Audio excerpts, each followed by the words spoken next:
Assalamualaikum warahmatullahi wabarakatuh. Waalaikumsalam warahmatullahi wabarakatuh. Alhamdulillah, Allahumma sholli wa sallim ala sayyidina Muhammad wa ala alihi wa sahbihi ajma'in. Yang saya hormati, saya muliakan Bapak Sufyan Jalil, Bapak Iskandar, Bapak Safrizal, dan semua yang hadir yang telah dihormati oleh para narasumber sebelumnya. Pertama, saya di sini sebenarnya ingin lebih penting saya ingin mendengar dari pemikiran-pemikiran semua. Cuma menurut amatan saya dan juga banyak saudara-saudara kita yang lain, persoalan Aceh yang kita bahas sebenarnya kita tahu dan saya cocok apa yang telah dibicarakan semacam oleh narasumber sebelumnya dari Bapak Sofyan Jalil, Pak Safrizal, juga semua yang bicara tadi. Saya cocok sekali, rasional sekali bahwa semuanya tergantung dengan good policy. Tetapi dalam hal ini, apa yang kita bahas malam ini, pembicaraan kita malam ini, memang saya lihat sangat serius. Tetapi di samping itu kita juga sadar bahwa di dalam perancangan UUPA mereka juga jauh lebih serius dari apa yang sedang kita lakukan sekarang. Tapi dalam perjalanannya kita tahu banyak masalah. Bukan tidak serius mereka yang terlibat di dalam merancang UPA, tetapi di dalam menjalankan UPA itu banyak variabel-variabel yang menjadi masalah kita.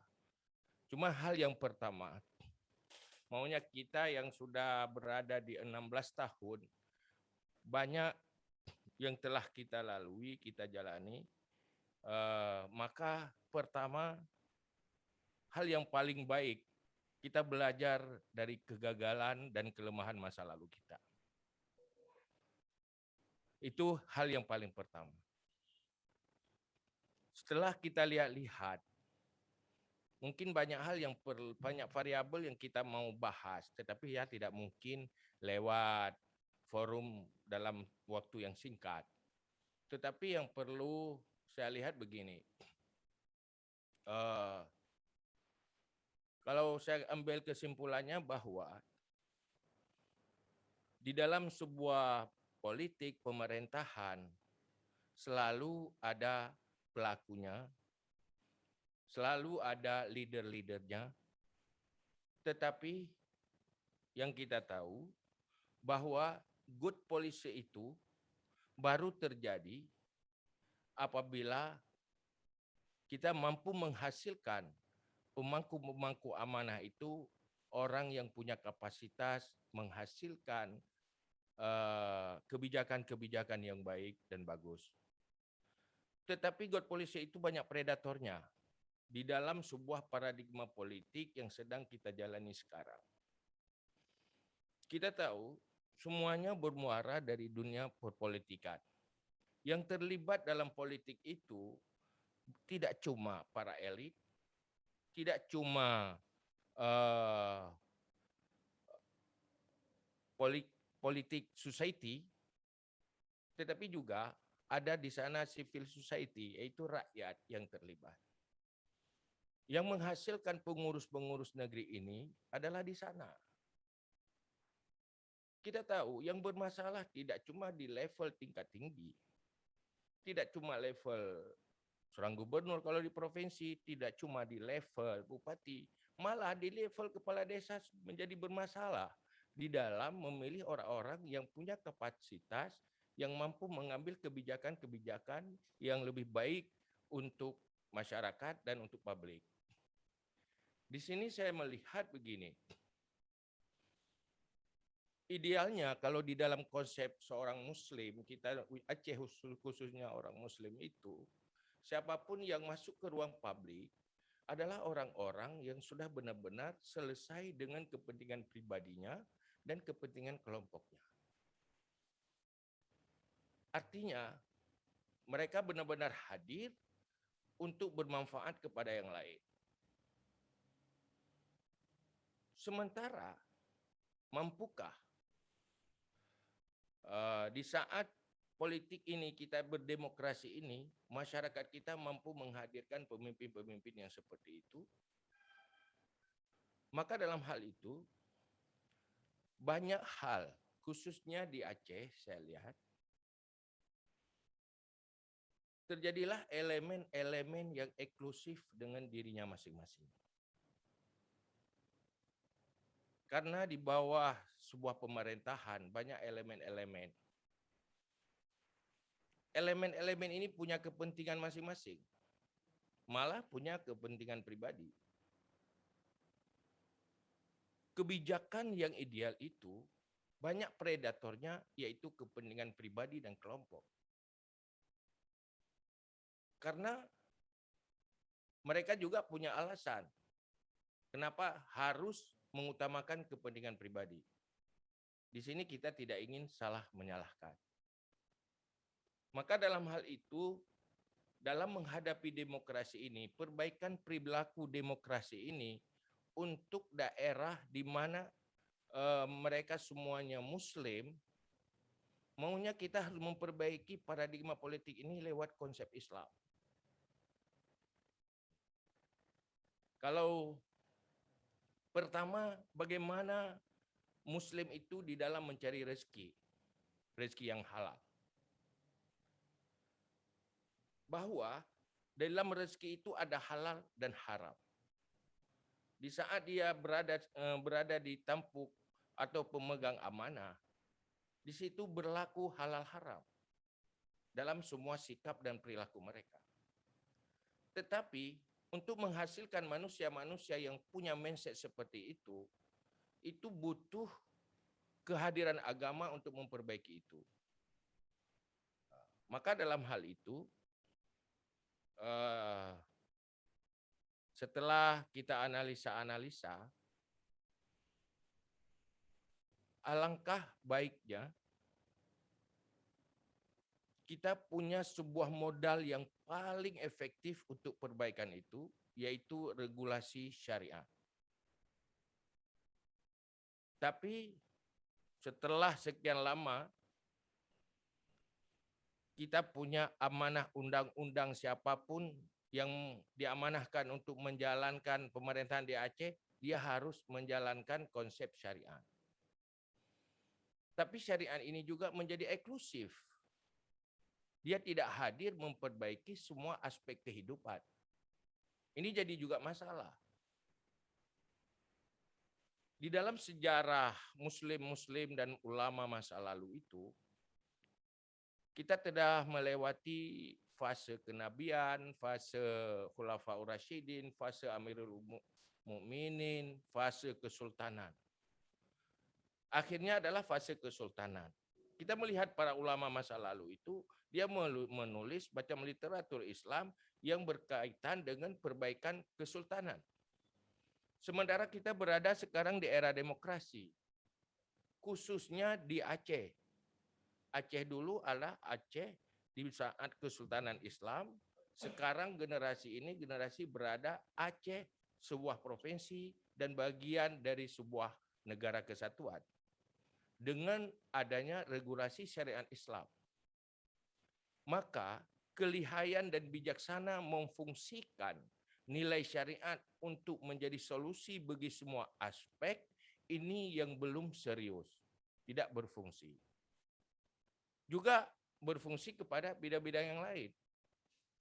Karena bagaimanapun masalah, apabila terjadi praktek-praktek yang tidak beretika, praktek-praktek yang menghalalkan segala cara, yang dipertanyakan, kemana Islamnya, kemana syariatnya, kemana dunia pendidikannya. Karena apapun cerita, solusi untuk memperbaiki itu adalah memfungsikan nilai-nilai Islam yang diakui sebagai sebuah keyakinan, juga fungsi pendidikan di negeri kita. Maka persoalan yang kita bahas hari ini sebenarnya bukan akibat dari sebab hari ini. Ini ada riwayatnya yang jangka panjang masa lalu. Hasilnya ya hari ini.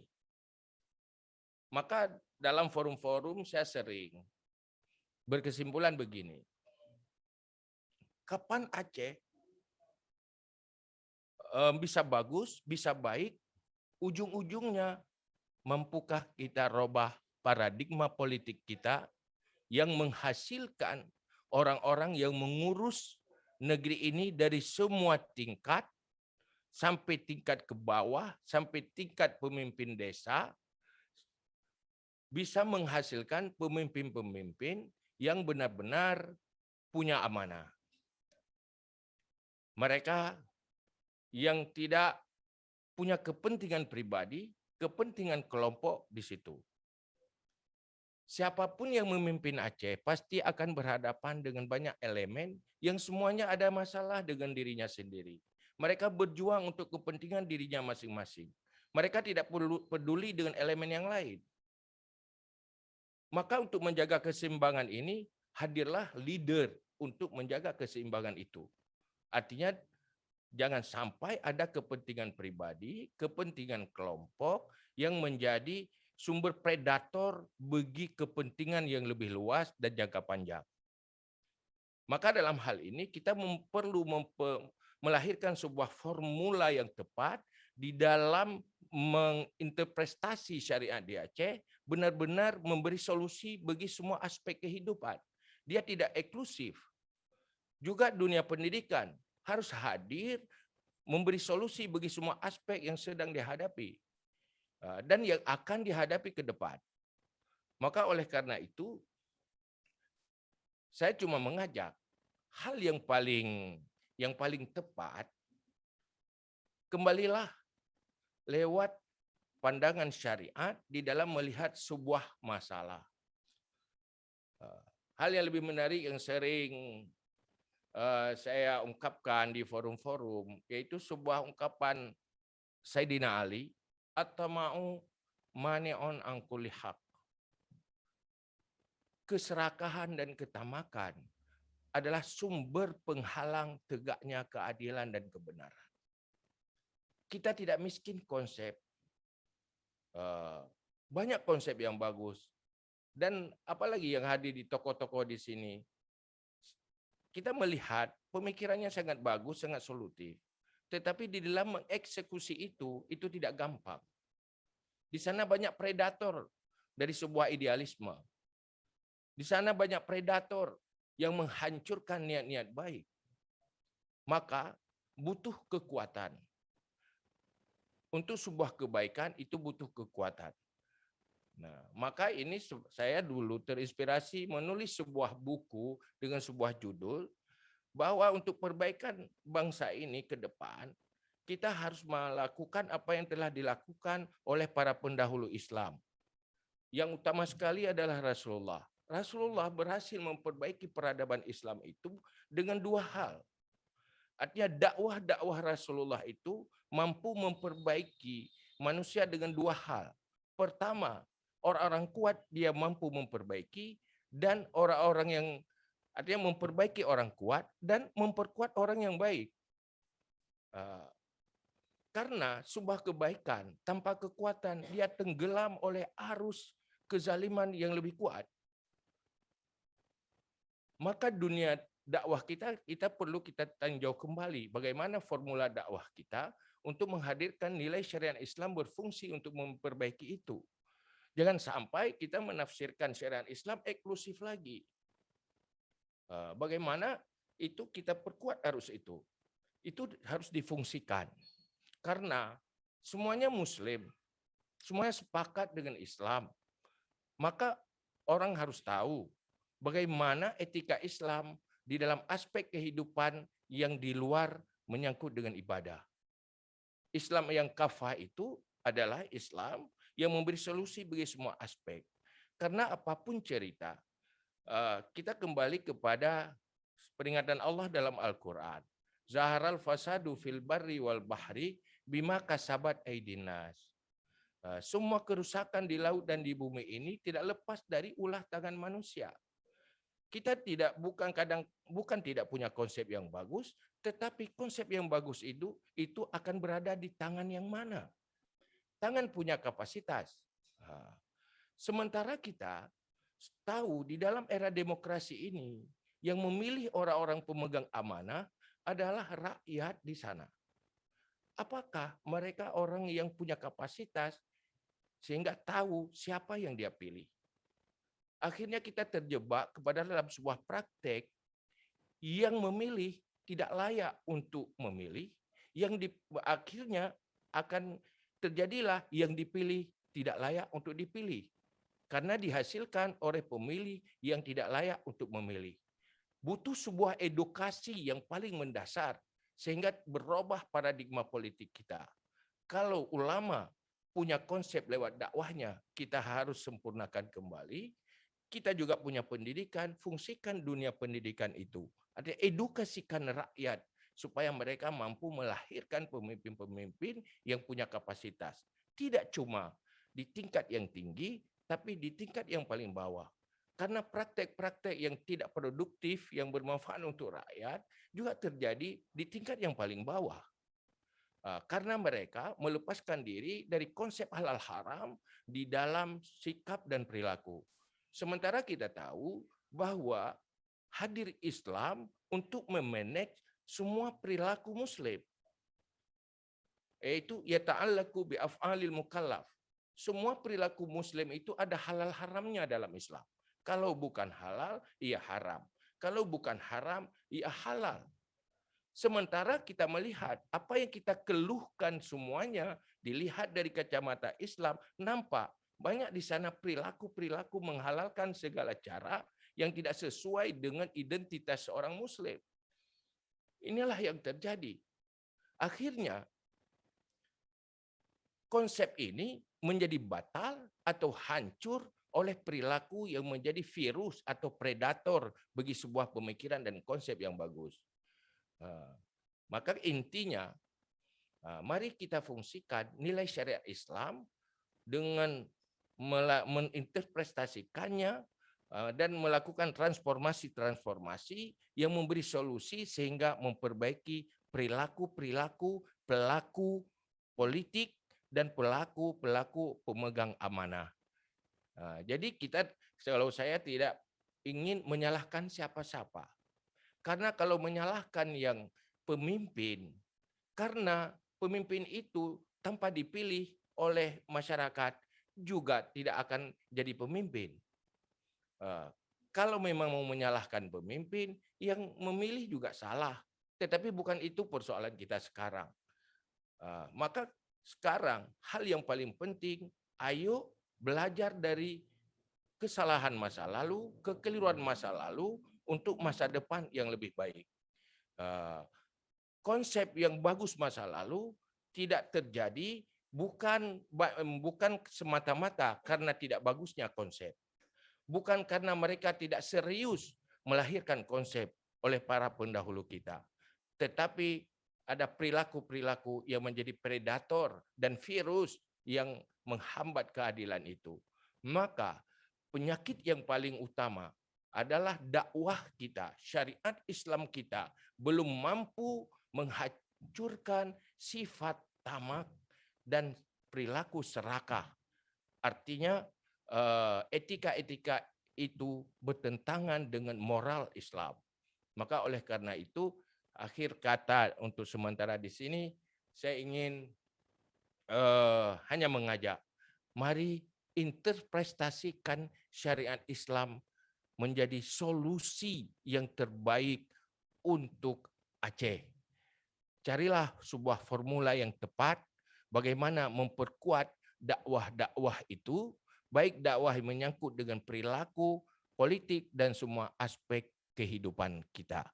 Kalau 16 tahun kita serius mentafsirkan itu, insya Allah hari ini kita menghasilkan sesuatu yang berbeda. Terima kasih. Assalamualaikum warahmatullahi wabarakatuh. Waalaikumsalam warahmatullahi wabarakatuh.